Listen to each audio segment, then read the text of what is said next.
I've been thinking about it, yeah. And I've been wanting to get next to you, baby. You see, sometimes I fool moms, I say,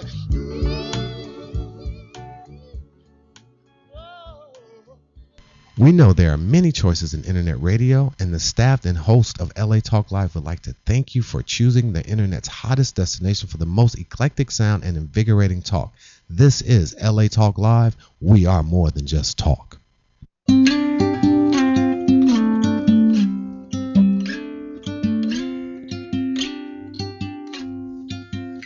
There's no combination of words. Hello, everyone, and welcome to Pathways to Love. I am your host, Julie Orlov, and I am delighted to spend another Friday afternoon with all of you. And I am dedicated to helping each and every one of you create very strong and intimate relationships in every area of your life. And guess what? We survived Valentine's Day. It is the day after Valentine's, and I hope you had a great Valentine's Day. I am in studio with my co-host, Stephen Tako.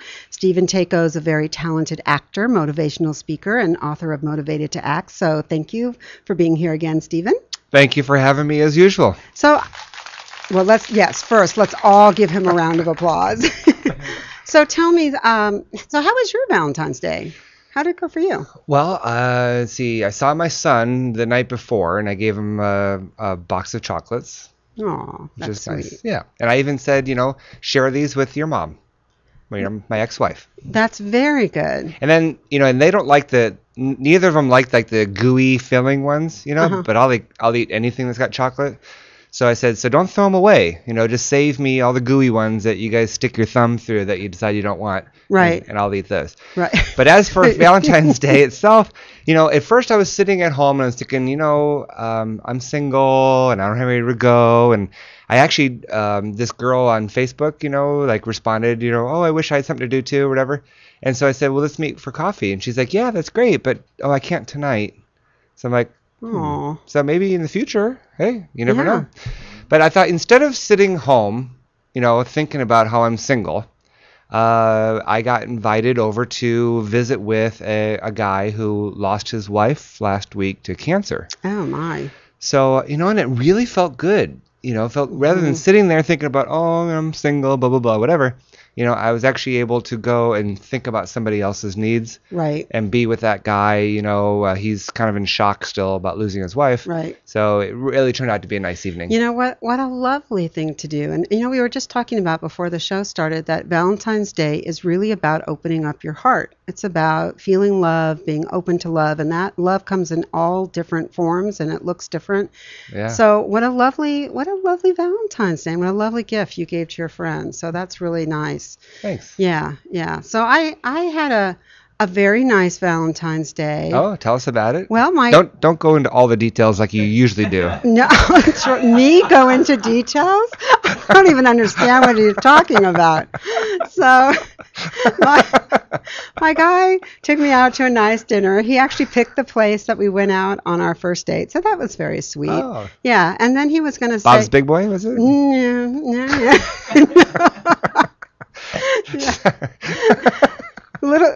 No. One step up, but on our first date, he actually, you'll appreciate this. On our first date, this man shows up with a joke book. I walk into the restaurant. He's sitting at a table. I go to the table. I look down and I said, oh, you brought a joke book. I said, are you concerned that you're going to run out of things to say? You won't entertain me? Here's one. Right. So when we drove up and we were at the same place, I said, well, did you bring your joke book? He said, no. And I'm like, what's going on? It's going to be a quiet night. Honeymoon's over. No, I know. It's all over. So it was good. We went dancing for a little bit afterwards. Oh, and nice. Did a little stuff on the dance floor and came home and then he rapidly went to sleep because he was a tired boy. So, yeah, that's what happens after a while, but it's okay. Yeah, we had a good time. I had a good time. And, in all fairness, I have to tell you, I feel bad for men on this day. There is so much, as much as I tried to take the pressure off Valentine's Day, even for my guy, I mean, I told him I wanted him to be romantic. I wanted him to do something. Right. But I tried not to put any pressure on what it was. still, the picture I had in my mind of what could have happened that night, kind of a thing. No one can match up to No it. man can match a woman's imagination. Yeah. I mean, it's because our minds just, not to bring porn into the topic, but that's one of the bad things about porn, is that, what woman, if a guy watches porn all the time, what woman is really going to live up to, what's happening on screen? Right. And it's not fair to the woman. It isn't fair to the woman, and actually, frankly, nor should they meet the expectations of what's on screen, because porn for men is designed to meet a man's needs. It's kind of a one-way deal, Right. I don't know. Anyways, we have somebody coming in. We have a whole show on porn. Oh, wow. Next month, yeah. So I'll make sure that you know what date that is. So trust me, he will be here early on that one. I'm not into porn. Thank you very much. But anyway, so I think people are today either feeling really blessed and grateful for having loved ones in their lives, or I think some people are just relieved that it's over, and other people are, I'm sure, disappointed, because I can't help but think that some fights ensue over disappointments. Why do people put so much emphasis on it being so perfect and what to do? Why is there even stress involved? Is it that hard to get somebody a card and then just make plans for dinner, or even plan to cook a meal together at home? Is it that difficult? For guys. You said you feel bad for guys, so I'm assuming that it's. Well, I think that's kind of when in a woman's mind, that's like bare minimum. That's like, okay, you passed. It's like it's a C. It's not a B or an A plus, because we have movies, we have books, we have our imagination. We have scenes from The Bachelor. We got all kinds of things out there that really can show us what romantic is, and the other thing is I have to say is I think that people in general get themselves into trouble when they have a picture or they have an expectation, and now they're attached to what that looks like. Every time it's really gonna doom the whole day, the whole event, or the whole want. And it's so much better to just go into any situation, a date, a first date, a second date, your 120th date, without a whole lot of expectation and attachment to what it's supposed to be, because then you won't be let down. Yeah, because that's when the miracles unfold. That's kind of like what your night last night turned into. You started out maybe feeling a little bit lonely and thinking, okay, I don't have one. And now you're, and then you're on Facebook, kind of, looking around but look what you ended up. You had probably a really special night and a really lovely connection in really supporting and helping a friend. And so that's the magic that comes out of not having an expectation. Yeah. So there Good you point. go. Good point. That's why she gets paid the big bucks. Yeah.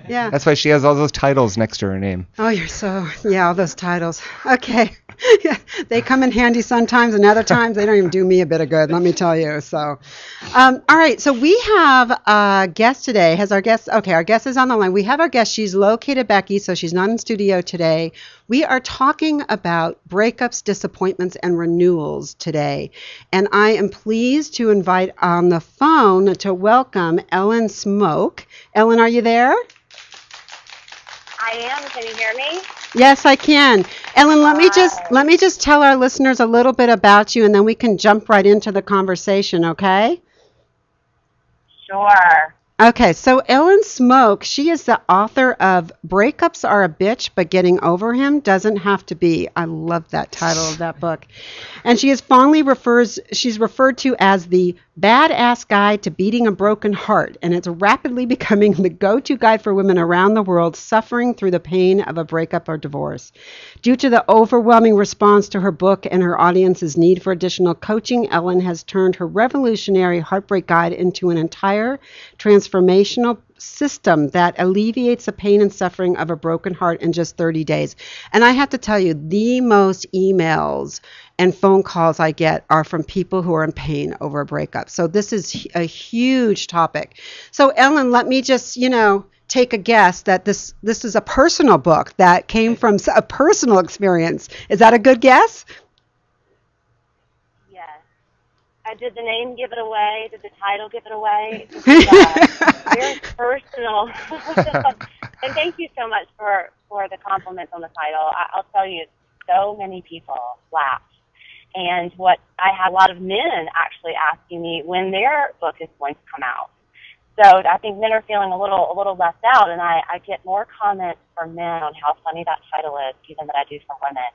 So thank you so much for the compliment. And it does come from a personal story, and I will be happy to share that story. If your listeners, just a short version of the story, because I could probably take up the whole time just talking about that.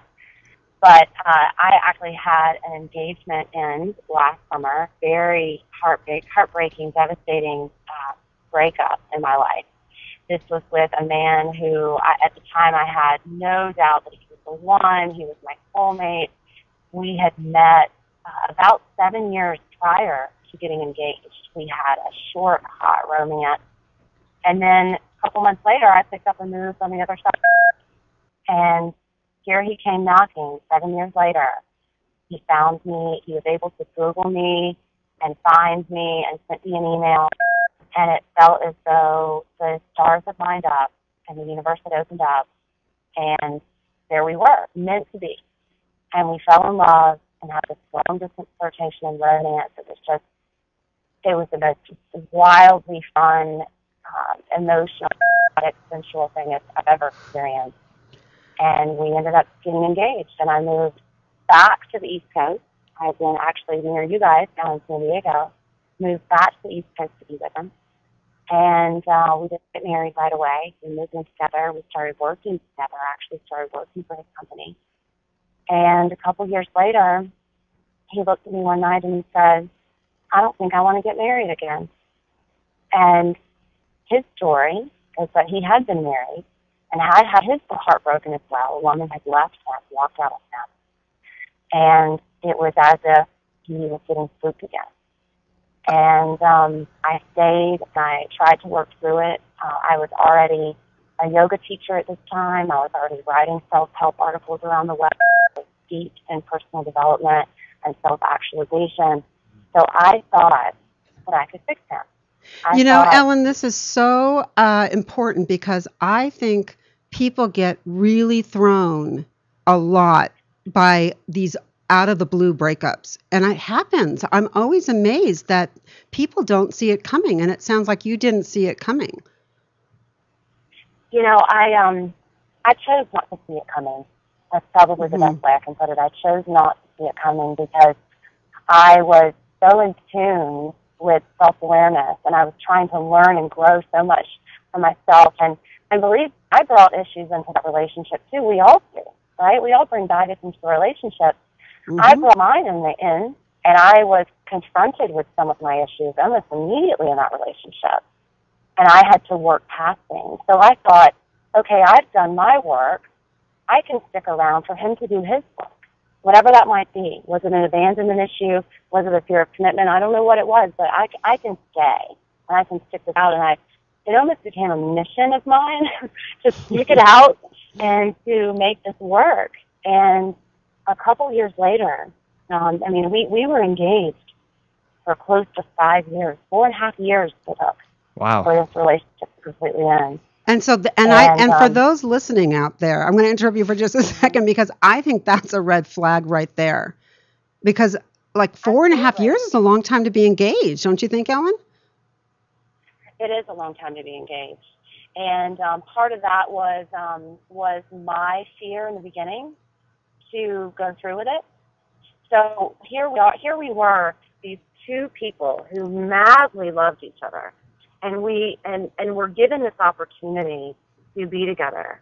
But what happened is I brought my things in, he brought his things in, and we had so much work to do as individuals that we hadn't done yet. And so I think what's important here is that we do the work and that we really, really, really work on the baggage, so to say, that we bring to a relationship, the mommy issues, the daddy issues, the hurt, the trauma, whatever it is. We show up in a relationship and we're confronted by everything we don't want to see. Because essentially that person is like our mirror. Absolutely. And Julie, I know you work with this every day.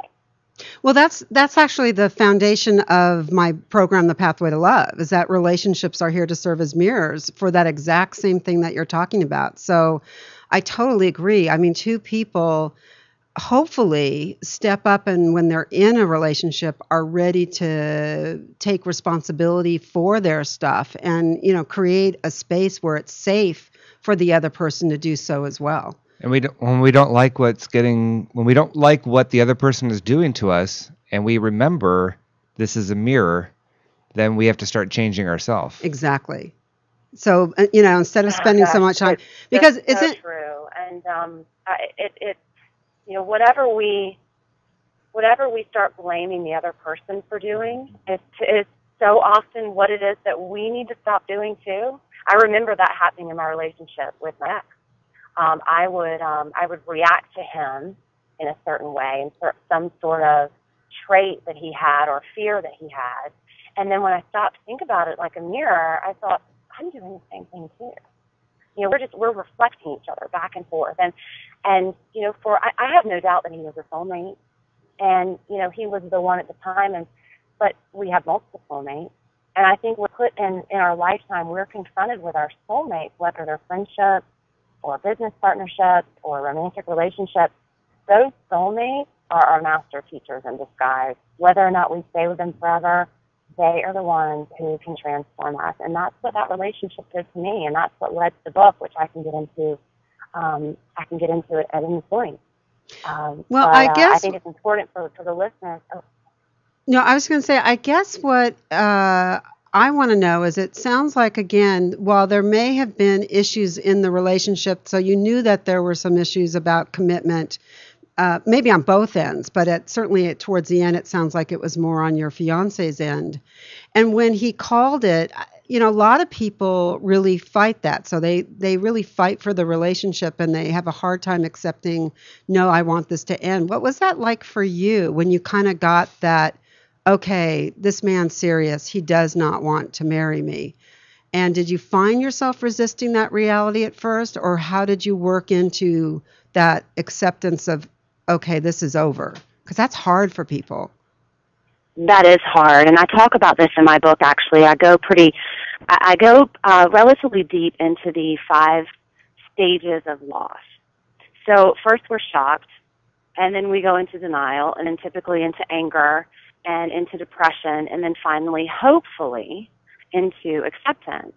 Well, whenever, we can back up years ago when he first said, I don't think I want to get married again. I was shocked for probably the better part of 72 hours, and I went into denial for about, the better part of 2 years after that point.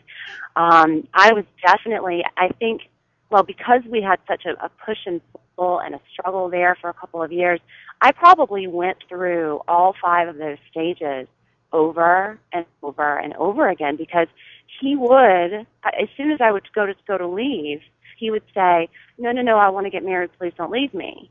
Right? And he'd say, I want to go to counseling, I'm willing to work it out, etc.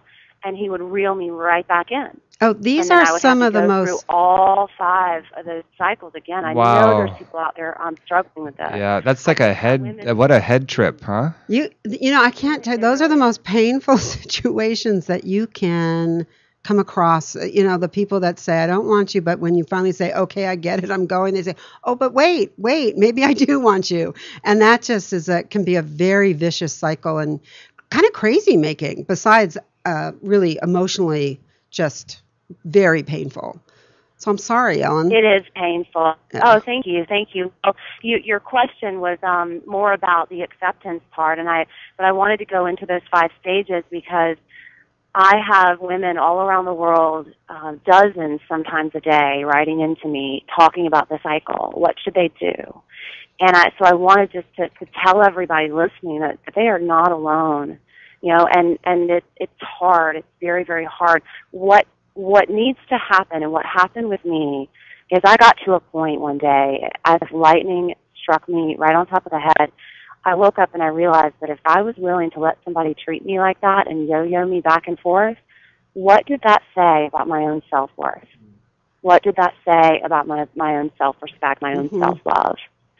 So it was in that moment that I started working towards acceptance, because I realized that this relationship had come into my life to teach me how to really, truly, finally love myself. Well, that's crucial. I mean, the fact that you said, I think this is so important. I just want to repeat it again. If you find yourself in these relationships that are off again, on again, and they're not working, it really, when you see the amount of pain that you keep putting yourself in over and over again, that is the time to say, do I love myself enough to say no more? Enough is enough, that I deserve to have a relationship that isn't painful. Isn't it amazing how if we saw one of our close friends or a sibling in that type of situation, the advice that we would give, saying, look, you're too good of a person, to put yourself through this, and you're all full of advice to help this other person out. But then when it's all of a sudden your life, you realize, you're thinking somehow maybe you're different. Why wouldn't you take your own advice? And, I have to say, when I was figuring out how to leave my marriage, and I worked through all the barriers that I had. The last barrier was my children. I said, okay, I don't want to do this to my kids. I don't want to break up the family on behalf of my kids. And a wise woman, I spoke to her, and she said the exact same thing. She says, okay, imagine that your daughter, she picked one of my daughters, is married and has your grandchildren that you love and you would die for, and she comes to you and she says, she feels the way you do in her marriage. And she says, but I don't know if I can leave because of my kids and all this. What would you tell your daughter? And it was about half a second before I said, I tell her that she needs to leave that marriage, and the grandchildren, my grandchildren, her children, will be just fine, because her sense of well-being had to come first. Right. And so, that's incredibly important.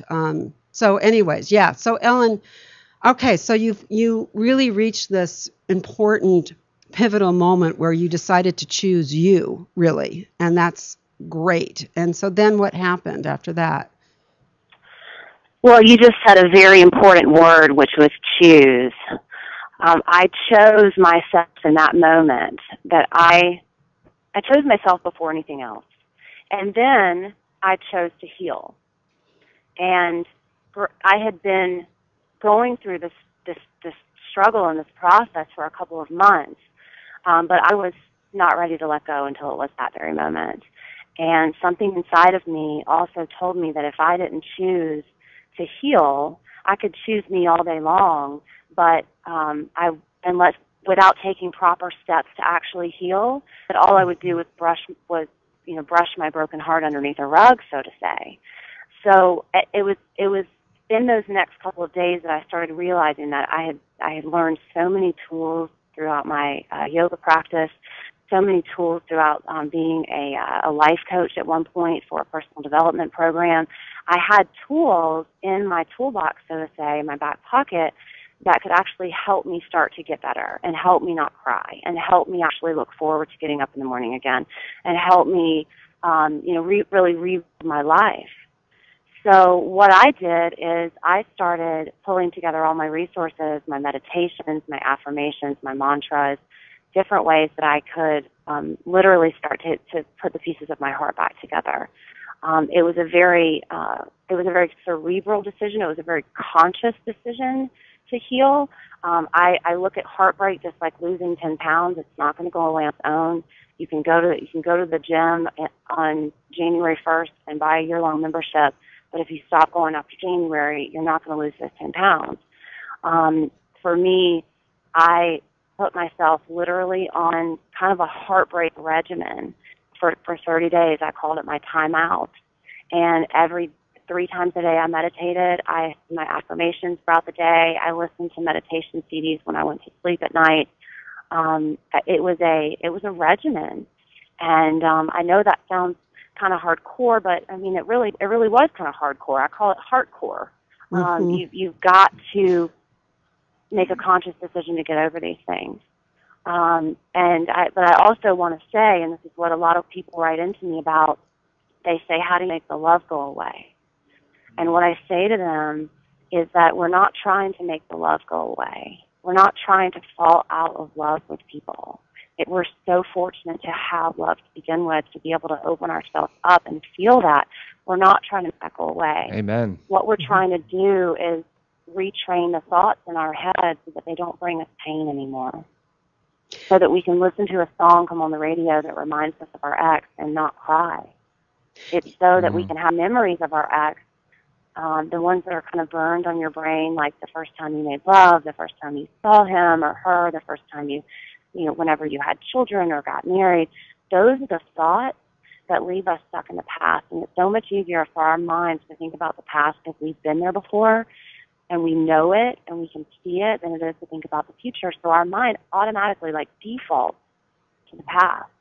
And what we've got to do is we've got to train it to think something different. So I could see a few different things in this, Ellen, because I hear a few things in what you're talking about. Like, one is, how do you make sure that you don't stay victim, okay, that you have been done wrong, you know, the scorned woman syndrome, which can fuel itself for years. People just for a lifetime. People can just get off on that forever.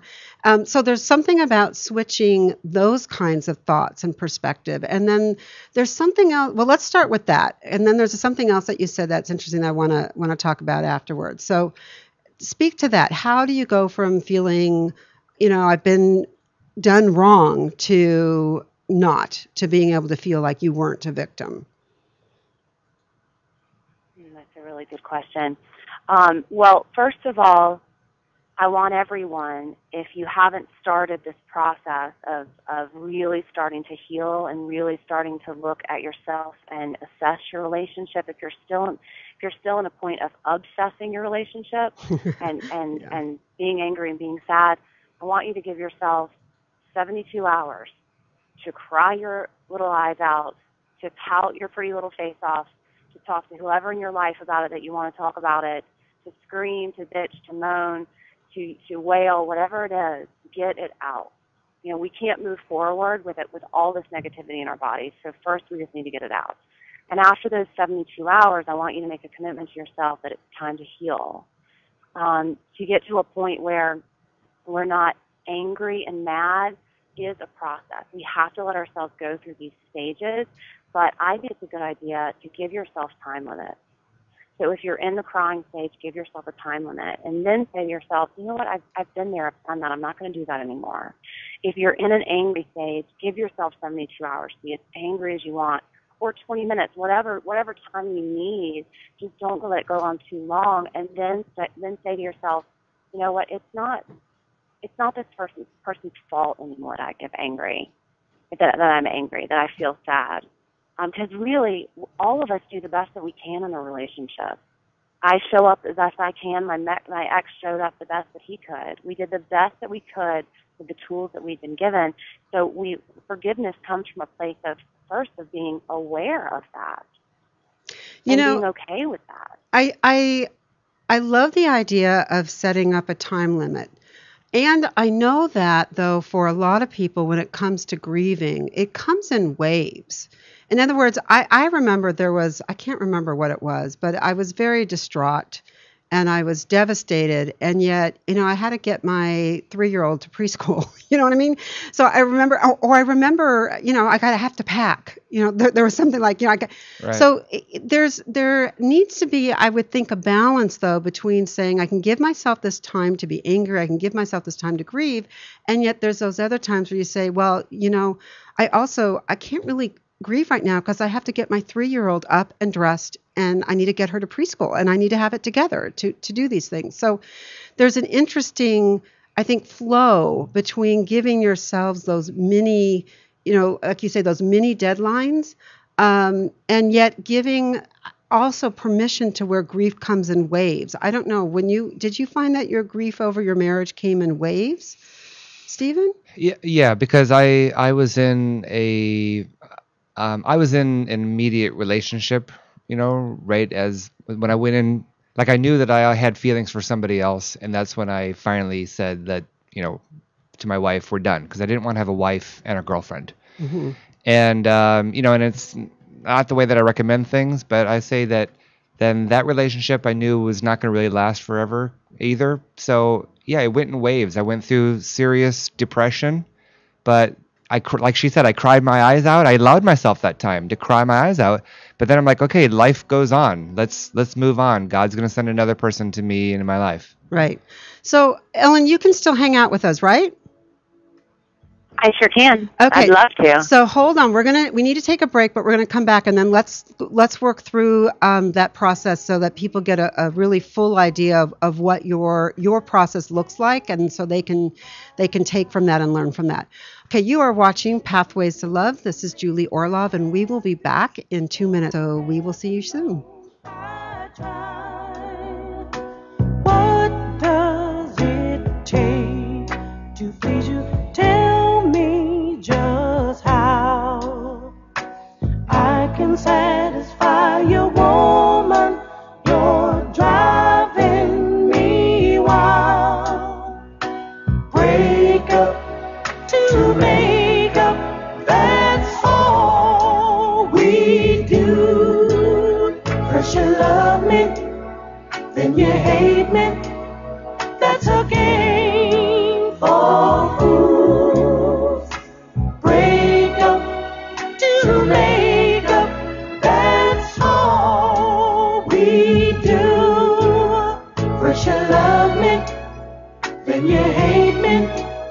That's a game for fools. Do you suffer from degenerative diseases such as high blood pressure, diabetes, fibroid tumor, high cholesterol, genital herpes, or a plethora of other diseases that rob you of a quality life? If so, then visit the website of herbalist Tahuti Ma'atra at dhealthstore.com and open the door to natural healing at an affordable price. dhealthstore.com has over 1,800 products created by herbalist Tahuti Ma'atra, specifically designed to help you heal the natural and safe way. At dhealthstore.com, you'll find everything from herbal formulas and cleanses, such as Tahuti's famous full body detox, as well as herbal teas, extracts, natural body butters, lotions, creams, children's products, hair care products, and of course, sexual enhancement products for both men and women. So visit the website of Tahuti Ma'atra, dhealthstore.com, or call toll free at 1-888-823-9416. dhealthstore.com.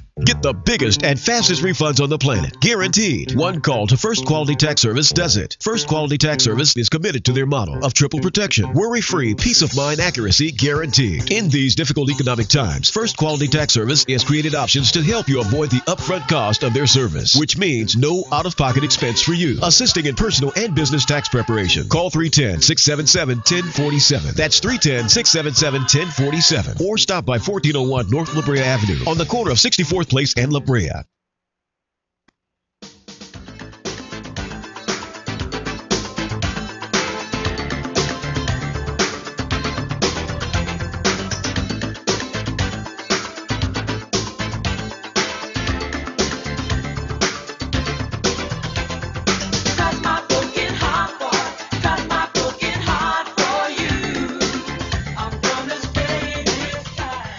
Okay, welcome back, everyone. You are watching Pathways to Love. I am your host, Julie Orlov, and I'm here with my co-host, Stephen Takeo, and my lovely guest, Ellen Smoke.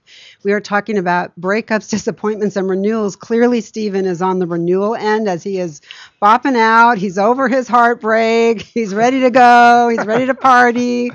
But not everybody is. So, heartbreaks, they can take their toll on you, and knowing how to heal through them is so important. And a lot of people just struggle in that unattaching, grieving, painful process in a way that just keeps them stuck for longer than they have to be. And so we're lucky today to have Ellen Smoke with us. She's the author of Breakups Are a Bitch, but getting over him doesn't have to be.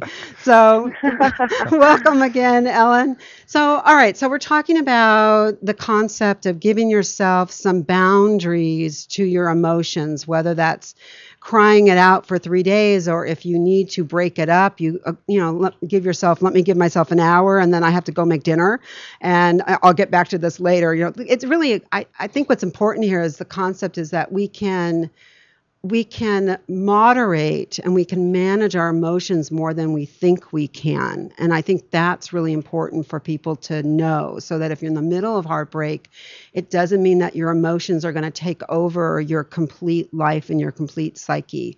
What do you agree, Ellen? Yeah, think I lost you guys there for a second. Are you there? Just say, yes, I agree with you, Julie, and everything's fine. Oh, yes, I agree with you. Yes. Okay. That's my favorite word, just yes. This if you're ever in a bad mood or if you're having a bad day, if you could just say yes to yourself, yes, yes, yes, yes, say it about 20 times, 30 times, you will feel better. There's so much magic in that word. So, yes, Julie. Okay. This is why I love you, Ellen. Okay. Yes. You were talking about boundaries and going through those emotions and allowing yourself to feel. And, I want to again say that this is not, heartbreak is not easy. And it's how we allow ourselves to go through it that's important. And I said just a bit ago that this program, at least my philosophy on heartbreak and falling out of love with your ex or getting over your broken heart, it's not about falling out of love. I just want to say that again. We're not trying to close our hearts here. If we try to get rid of love, what happens is we close down, we shut down, we lock down, and it's going to be that much harder to open ourselves back up to that wonderful thing called love again. So we don't want to get rid of the love. We want to repurpose the love. And let me interject here for love onto ourselves. Ellen, can I interject for 1 second? Because you've hit on something that is just so important. It's important enough for me to interrupt you. So I'm so sorry. But the thing about love that I want everyone to know is that you don't feel in love with somebody because they've done something or because they say, I want to be in a relationship with you. I give this example over and over again. Has anyone ever had someone else in love with them where those feelings weren't reciprocated? And did they feel that in their heart just because somebody was in love with you? And it's so important to remember that the feeling of being loved or loving or being loved, it all starts and ends inside of you. That's where it lives. So I so agree that just because a relationship is ending, your feeling of love, being loved, loving others is still yours and yours alone. So please continue. But I just felt that was so important. Yeah, it is such an important piece of this, Julie. And you're exactly right. The love starts within ourselves. And my program, and to me, getting over heartbreak is a chance to fall in love with yourself even more. It is a chance to literally break up. There is the word up in breakup, not down. And we do that by repurposing that love and allowing ourselves to go through what can be a beautifully brilliant process of a breakup by repurposing that love. How we do that is allowing ourselves to have these feelings that we have. We want to allow ourselves to be angry and allow ourselves to be sad and allow ourselves to feel like the world is coming to an end. But we need to love ourselves enough to give ourselves boundaries like we were talking about. So I would never encourage anyone to not feel something that they are feeling. Feel it. That's why I encourage everyone to take these 30 days or 60 days, whatever feels comfortable to you, to just feel and be in your body and allow yourself to be heartbroken. And the process that I go through and I take people through with these tools, they start on day one. They feel really uncomfortable for a while because you're not going to be used to meditating for 10 minutes a day, and you're definitely not going to be used to saying these affirmations out loud. I have some people say, Ellen, I already feel like a crazy person. Now you want me to talk to myself? Right. You're just making me seem like even more of a crazy person. But these things have been scientifically proven to get easier and to work after a minimum of 30 days. And what's cool about them is after 2 or 3 days, you will actually start crying less. You will actually have more energy when you wake up at night. You will actually start sleeping through the night, even when it feels like it never will work. But what's important is that we still allow ourselves to go through this process and feel what we're feeling. The magic behind it is that after 30 days, when we used to need to cry for an hour, maybe we have a little tear that starts streaming, and we can say to ourselves, you know what, Ellen, I've already done this. I've already done this. We don't need to cry about this anymore. Those triggers, like the song that comes on the radio, the billboard that you see, or the street sign that has his or her name in it, they're not going to be triggers as much because you have literally started to rewire the way that your brain thinks about them. And instead, what's even cooler, not only can we rewire those triggers to make us not feel negative, we can actually start rewiring those trigger points to make us feel positive, to actually start smiling and feeling good and remembering the good things about the relationship instead. You know what I love about this? What I love about this, Ellen, is that people who are just in a breakup, especially if you've been with someone for a long time, there's a sense of feeling unanchored. And what's so lovely about your program is it gives somebody an anchor. You know, you have a structure. In other words, you get to handhold them through their first 30 days, whenever they decide that 30 days is going to start. And that provides people, I think, such comfort and such anchoring. I love that about your program. You know, I have a question, and I want to emphasize this, that I don't have any, thank goodness, I don't have any experience other than like the summer after 6th grade, but I've never been in a situation where I love somebody that doesn't love me back. Like I've broken up every relationship that I've been in, you know, and I have to say, I mean, it must be so challenging when you do love somebody that person's not reciprocating that love back to you. And I could imagine, like, if I was in that situation, it would be devastating. It would be like, oh my gosh, but you're my soulmate. You're the one.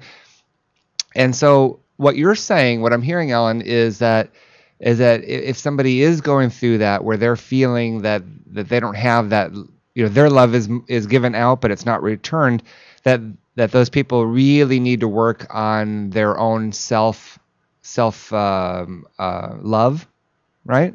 Like find ways to love themselves. Absolutely. Okay. Absolutely. And we show ourselves love in so many different ways. We first show ourselves love by telling ourselves that we deserve to be treated like a treasure. And if this person isn't going to treat us like a treasure, then this person isn't the person that is for us. We then start working on ourselves, and the work on ourselves, I feel like that's kind of step 2. And the reason I say that is because of heartbreak, and like you said, when somebody doesn't love you back, it's the most crippling feeling, and it can blind you to reality, and it can blind you to even just your daily life. You know how other people are perceiving it. What you need to do every day. So step 1 is just to stop the pain. You know, we've got to stop the pain and agony that our own minds put us through, and because in our conscious minds, and then we can start working on ourselves on a subconscious level. And so telling ourselves that we deserve to be treated like a treasure. Getting control of our minds is step 2 of that self-love. And step 3 is really starting to dive into yourself and your subconscious and your past and starting to learn from it and starting to take this relationship as a stepping stone and like I said before, looking at your ex as a master teacher in disguise to set yourself up for that real, true love that you absolutely deserve. But that love can't come into our lives, like we all know.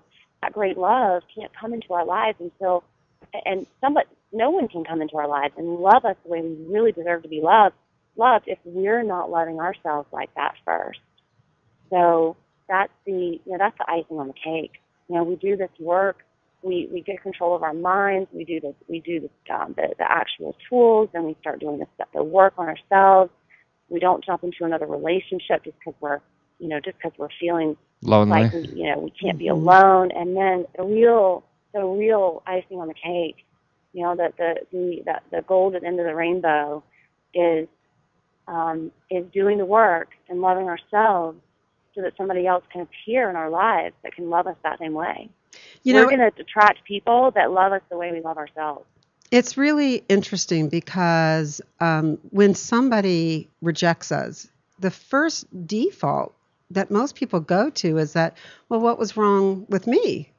What is wrong? Why won't you love me? Why? I don't understand.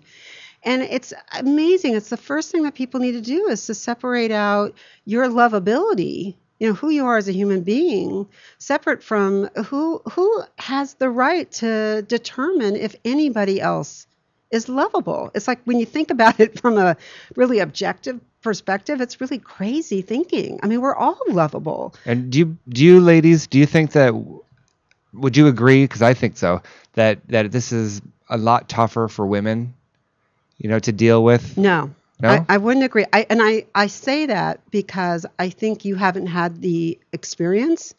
So, but I have worked with so many men. It's not just women that get rejected. Men get rejected all the time.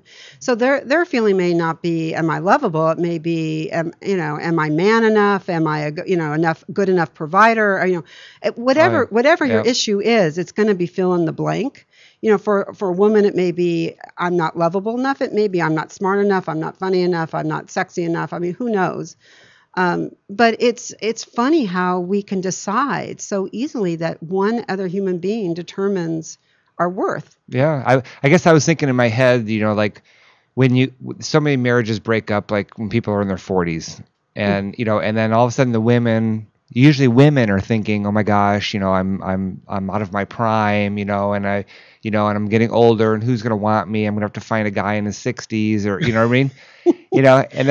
And then we say in Hollywood, like I live in Hollywood now. It's like somebody say, wait, a friend moved to Hollywood. He was 28 years old, and his mom's giving him a hard time. When are you gonna find a wife? When are you gonna find a wife? And the guy was like, Mom, I'm 28 years old in Hollywood. If things go right, like the way they're supposed to, my wife hasn't been born yet. That is very funny. Very sad, but very funny. Well, no, Stephen. Women get out of marriages in their 30s, 40s, 50s, whenever, and we're hot and we're experienced and we are great mates. And there's a lot of smart, intelligent, great men out there that are just waiting for us. That's true. So that's true. No, that's not true. All right. Let's put that in perspective right here, right now. Right, Ellen? So, Ellen, have we lost you? Are you still there? No, I am still here. I was holding back my laughter since there were already two people laughing. Okay. Well, I also know, just because I'm going to be talking to you later today, that you have created something to really help empower men and women. It may be more geared towards women than men, but I'm sure it works for everybody out there to help empower people to love themselves, create great relationships, be able to say no to bad relationships. So tell us a little bit about what you're doing the next month and what people can do to find out more. I would love for people to come find out more, and I also offer free advice on my Ask Ellen page on my website. And I will add just real quick about this conversation with the men versus women and how we process breakups differently. I have just as many men writing into me as I have women.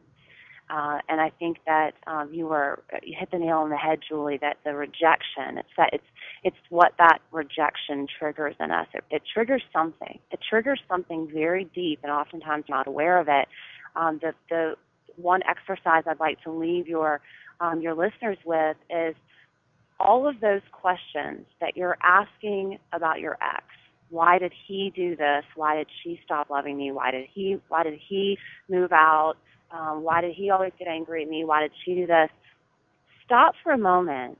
I challenge you and I offer you to stop obsessing about your breakup, because those questions, I'm sorry to say, the only person that will ever be able to answer those questions are your ex.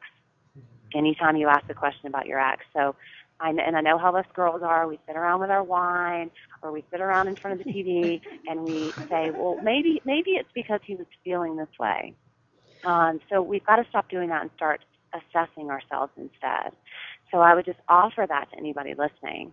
I talk a lot about this in my program. This is actually a huge part of my program. It's an entire volume. All of my information, a lot of it is free online. They can go to breakupsareabitch.com and actually download a 10-step program called How to Beat Your Broken Heart Before It Beats You. That's a free audio download. They can get a free chapter of my book before they purchase. to see if they like what they're reading, to see if we connect, and to see if they resonate with my message. I also have an entire downloadable 5-week audio coaching program that in it has my breakup toolbox, which is really neat because all of these things that I've done, meditations, affirmations, self-awareness, different tools that I use, I've actually interviewed a different expert. For example, for my mantra, when I interviewed a brain researcher, his name is didnt. He's out of Ocala, Florida. He actually talks at length for an hour about why this stuff works from a scientific basis. So for all the non-believers out there that don't think that these 10 little things can actually change your life, he's going to tell you why. So my breakup toolbox is actually backed up by experts, which is so rewarding. If I can add something on there, that same method, like, because I'm in the acting world, the same method, I've used that. I have a coach, and we've used that positive affirmation. And when I've used it, working on it, religiously, all of a sudden, job opportunities start coming my way. It is amazing. I don't understand how that happens, but it works. I'm a believer. And what's funny about some of these things is I don't even think I completely understood how they worked until I did them so religiously and so dedicated and so repetitively that they worked. And then all of a sudden I started learning the science behind some of it. So I wanted for this program, people to take this really, really seriously, and because I take it very, very seriously that I want to help as many people as possible stop feeling the pain of a breakup as quickly and painlessly as possible. That's the goal here. And then, there's so much more work and beautiful awareness and opening and receiving and falling in love again. There's just so many cool things that happen after this. But first we've got to do the work just to get through this hard time in our life, and that's what these programs are for, and they're all on my website at breakupsforbitch.com. Yeah, and what's important is you want to come out of this. You don't want to become more cynical. You actually want to become more loving and more hopeful and more positive, and that's the opportunity that's there for you.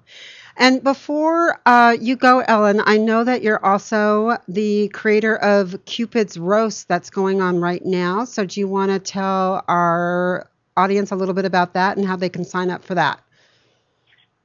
I would love to. So this is when we get to start talking about all the fun, dating, love, sex, intimacy. We're going to start looking towards the future at how to have what I call a happy, healthy, hot relationship. So I pulled together 25 of my most favorite love experts, including Julie. You're going to be on the show tonight. I'm so excited. Pulled together all these people that I've admired for years, and we're putting on a 25-day telesummit called Cupids Roast. And the idea here is that we are all, and I've been there before, we are all frustrated with bad dates, disappointing relationships, and other people's baggage, and we are ready to set ourselves up for something better. And I don't know if you guys have felt this way, but I have had times in my relationship past where I literally thought that Cupid was playing a joke on me. That he was playing a mean, cruel joke on my love life. And I was frustrated and jaded, and they were feeling the same. So this is Cupid's Roast so that we can actually toss that joke right back onto him, show him. So this year the joke's on Cupid. It starts every night at 5 p.m. Pacific, 8 p.m. Eastern, Monday through Friday. There are replays throughout the event. You can sign up for free. Cupids Roast, so that's CupidsRoast.com, and you will get emails and freebies, and you can listen to all these interviews free charge. And Julie, tonight's going to be good, and we're going to replay you for the weekend, too, for anybody who can make it live. Yeah, I think we're talking about really relationships that are on the rocks and how you can save them, because they can be saved. And we're going to talk about, I think, taking conflict and how to transform that conflict into intimacy and connection so that people don't have to spiral down into that abyss of a lot of a lot of garbage and baggage. Was that Cupid's Roast, like roast beef? Roast? Yes. It's like we're roast. We're roasting Cupid. The joke's on Cupid this time. Poor Cupid. But, sometimes you have to have a sense of humor, Cupid. We've had to have a sense of humor as well on this end. Right. We have to. I mean, what I do, the work that I do, the writing that I do has a ton of, it just has some sass to it. I want to make people laugh. I mean, heartbreak is devastating enough. We might as well use some curse words every once in a while. Let's have fun. So Cupid's Roast is my attempt to just do something really. It's my big grand gesture for love and for healthy, happy, hot love, because we all deserve to have it. And all 25 of these people, including you, Julie, and even myself, I'm going to be interviewed. We are going to teach people how to do this once and for all. There is enough bad dates and other people's baggage and disappointing relationships. I've had enough. So no more jokes on our love life. I'm bound and determined that all of us can have this. And these are all the experts and all the tools that we're going to need to get there. And so I encourage anybody to sign up. It's going to be good. And Julie, what you're talking about tonight is so needed and so valuable, because not just singles are going to be on the line. There's a lot of people who have been in a long relationship, and the love is dead, the romance is dead, the intimacy is dead, and we're going to teach them how to get that back.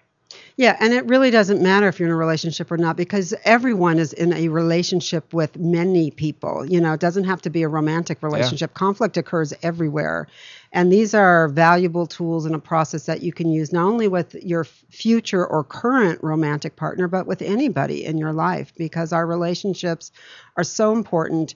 And I am amazed how often people call me when they have been suffering in their relationship for so long, and they sit with that suffering silently and don't reach out for help. And many times by the time they get to me, either one person has completely walked out the door and is not interested in walking back in at all, or that relationship has already ended, and now we're needing to, do that healing work, and now we need to get them really set up powerfully to take on their next relationship in a much healthier and successful way. And so I encourage people, whatever's going on, don't wait till it's at that point where you've been suffering for years. I guess they're still in denial then, right? It's that denial. This is the hardest thing for people to face, and I think it's true with what you've alluded to today, Stephen, and of course what you have said, Ellen, as well, is that people don't want to face what they need to face. And that's either a truth about who this person really is that you're in relationship with, or even more so a truth about yourself that you don't want to see. And it's, resisting all that just keeps you imprisoned. It doesn't really set you free. It doesn't free you up to have the kind of love in your life that you want.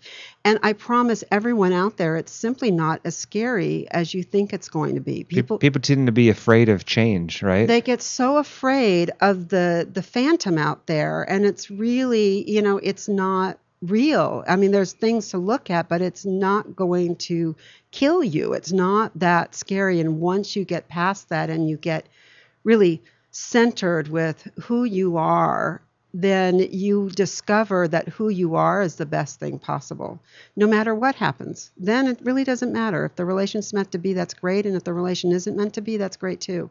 And that's a really powerful place to be. Yeah. So, Ellen, I want to thank you for joining us. I so appreciate your story. Oh, this was amazing, Julie. Thank you so much. You have such a great show, and this is a wonderful medium to get your message out. And thank you so much for letting me be a part of it. Oh, absolutely. And I encourage everyone to go to breakupsareabitch.com, get more information about Ellen and about all her products and tools that are available to support you. I, as usual, want to thank Stephen Tako for being here with me. He's such a delight. And Thank you. I would be so lonely without him. You can find me You can find me at StephenTaco.com or my book, MotivatedToAct.com. Absolutely. Thank you very much. Thank you very much. And as always, if you need more information or you need to get a hold of me, go to julieorlov.com or thepathwaytolove.com, or you can always reach me at 888-99-PATHS. So I wish everyone a wonderful week. You have been watching Pathways to Love, and we will see you next Friday. Take care, everyone. I was on my knees. I said, now, baby, please. He just looked at me and said, no, just go. And then you said, get some more dough, and maybe one day you'll be back again. Well, baby, I got lucky again. I made myself a million tens. And another thing I wanna say, I found myself another friend. Ooh.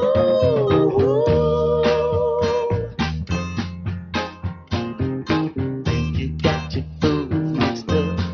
You must think I'm somebody else.